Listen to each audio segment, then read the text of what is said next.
Hi friends, ಎಲ್ಲರೂ ಹೇಗಿದ್ದೀರಾ? ನಾನು ನಿಮ್ಮ ಅಚ್ಚು. ಯಾರು ನನ್ನ ಚಾನಲ್ನ ಇನ್ನೂ ಸಬ್ಸ್ಕ್ರೈಬ್ ಆಗಿಲ್ವೋ ಪ್ಲೀಸ್ ಸಬ್ಸ್ಕ್ರೈಬ್ ಮಾಡಿ, ನಿಮ್ಮ ಫ್ರೆಂಡ್ಸ್ಗೂ ಹೇಳಿ.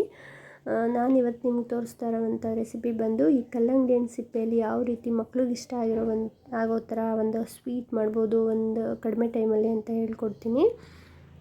ನೀವು ಫಸ್ಟಾಗಿ ಕಲ್ಲಂಗಡಿ ಹಣ್ಣು ತೊಗೊಂಡಿರ್ತೀರಲ್ಲ, ಕಲ್ಲಂಗಡಿ ಹಣ್ಣನ್ನ ಸಪ್ರೇಟ್ ಮಾಡಿಕೊಂಡು ಅದ್ರ ಮೇಲ್ಗಡೆ ಎಲ್ಲ ಸಿಪ್ಪೆ ಎಲ್ಲನೂ ಈ ಥರ ತೆಗೆದುಕೊಳ್ಳಿ. ಸಿಪ್ಪೆ ತೊಗೊಂಡಾದಮೇಲೆ ಈ ಥರ ಚಿಕ್ಕದಾಗಿ ತರಕಾರಿ ಕಟ್ ಮಾಡ್ಕೊಳ್ತೀವಲ್ಲ, ಆ ಥರ ತರಕಾರಿ ಕಟ್ ಮಾಡ್ಕೊಂಡಂಗೆ ಮಾಡಿಕೊಂಡು ಚೆನ್ನಾಗಿ ತೊಳೆದಿಟ್ಕೊಳ್ಳಿ. ಚೆನ್ನಾಗಿ ತೊಳೆದು ಒಂದು ಪಾತ್ರೆಯಲ್ಲಿ ನೀರು ಹಾಕಿ ಒಂದು 5-10 ನಿಮಿಷ ಕುದಿಸ್ಕೋಬೇಕು. ನೀವು ಕುದಿಸ್ಕೊಂಡ್ಮೇಲೆ ಆ ನೀರನ್ನೆಲ್ಲನೂ ಈ ಥರ ಒಂದು ಜಾಲರಿಯಲ್ಲಿ ಹಾಕಿ ನೀಟಾಗಿ ನೀರೆಲ್ಲನೂ ಬಸ್ಕೊಳ್ಳಿ. ನೆಕ್ಸ್ಟ್ ಪಾತ್ರೆಗೆ ಒಂದು ಗ್ಲಾಸಷ್ಟು ನೀರು ಹಾಕ್ಕೊಳ್ಳಿ.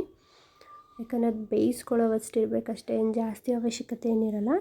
ಈ ಸಕ್ಕರೆ ಒಂದು ಮೆಜರ್ಮೆಂಟ್ ಬಂದು ನಾನು ಬೇಯಿಸ್ಕೊಂಡಿರೋ ಕಲ್ಲಂಗಡಿ ಹಣ್ಣು ಸಿಪ್ಪೆ ಬಂದು ಈ ಒಂದು ಕಪ್ಪಲ್ಲಿ 1.5 ಕಪ್ ಆಗುತ್ತೆ. ನಾನು ಅದಕ್ಕೆ ಒಂದು ಅರ್ಧದಷ್ಟು ಹಾಕೋತಿದ್ದೀನಿ.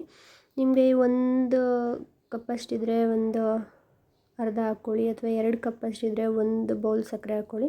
ಸಕ್ಕರೆ ಹಾಕೊಂಡಾದ್ಮೇಲೆ ಒಂದು 4-5 ನಿಮಿಷ ಕುದಿಸ್ಕೊಳ್ಳಿ. ಒಂದೆಳೆ ಪಾಕ ಅಂತಾರಲ್ಲ, ಆ ಥರ ಆಗೋವರೆಗೂ ಕುದಿಸ್ಕೊಂಡು ಈ ಬೇಯಿಸಿ ಸೋಸ್ಕೊಂಡಿರ್ತೀವಲ್ಲ ಆ ಕಲ್ಲಂಗಡಿ ಹಣ್ಣನ್ನ ಹಾಕ್ಕೊಂಡು ಒಂದು 2-3 ನಿಮಿಷ ಒಂದು ಕಡಿಮೆ ಉರಿಯಲ್ಲಿ ಬೇಯಕ್ಕೆ ಬಿಡಿ. ಈಗ ಇದು ಚೆನ್ನಾಗಿ ಬೆಂದಿದೆ, ನೋಡ್ತಿರ್ಬೋದು.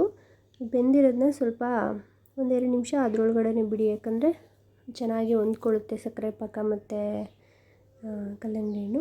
1-2 ನಿಮಿಷ ಆದ ತಕ್ಷಣ ಇಳಕ್ಕಿ ಜಾಸ್ತಿ ಹೊತ್ತು ಅದರಲ್ಲೇ ನೆನೆಯಕ್ಕೆ ಬಿಡಬೇಡಿ ಮತ್ತು ಆರೋಕ್ಕೂ ಬಿಡಬೇಡಿ. ತಕ್ಷಣವೇ ನೀವು ಬೇರೆ ಒಂದು ಬೌಲ್ಗೆ ಶಿಫ್ಟ್ ಮಾಡ್ಕೊಂಬಿಡಿ, ಅದನ್ನ ಬಿಸಿ ಇರಬೇಕಾದ್ರೇ. ಕಲ್ಲರ್ ಯೂಸ್ ಮಾಡಲೇಬೇಕಂತ ಏನಿಲ್ಲ, ನಾನು ನಿಮಗೆ ತೋರಿಸೋದಕ್ಕೆ ನಮ್ಮ ಮನೆಯಲ್ಲೇ ಇರುವಂಥ 1-2 ಕಲರ್ನಷ್ಟೇ ಯೂಸ್ ಮಾಡ್ತಿದ್ದೀನಿ. ನಿಮ್ಮ ಮಕ್ಳಿಗೆಲ್ಲ ಈ ಕಲ್ಲರು ಎಲ್ಲ ಯೂಸ್ ಮಾಡಿಕೊಡ್ಬೇಡಿ, ಅದು ಚೆನ್ನಾಗಿರಲ್ಲ, ಆರೋಗ್ಯಕ್ಕೂ ಒಳ್ಳೆಯದಲ್ಲ ಅಲ್ವಾ. ನೋಡಿ, ನಾನು 2 ಕಲರ್ ಯೂಸ್ ಮಾಡಿದ್ದೀನಿ, ಒಂದು ಯೆಲ್ಲೋ ಮತ್ತು ಒಂದು ರೆಡ್ ಥರ ಕಾಣಿಸ್ತಿದೆ. ನೀವು ಬೇಕಂದರೆ ಗ್ರೀನ್ ನಿಮ್ಗೆ ಬೇಕಾಗಿರೋ ಥರ ಮಾಡ್ಕೊಬೋದು. ಮಾಡಿ ಇದನ್ನ 1-2 ದಿನ ಬಿಸಿಲಲ್ಲಿ ಡ್ರೈ ಮಾಡಿ ಇಟ್ಕೊಂಡು ಮಕ್ಳಿಗೆ ಕೊಡ್ಬೋದು. ರೆಸಿಪಿ ಇಷ್ಟ ಆಯಿತು ಅಂತ ಅಂದ್ಕೊಳ್ತೀನಿ. Thank you.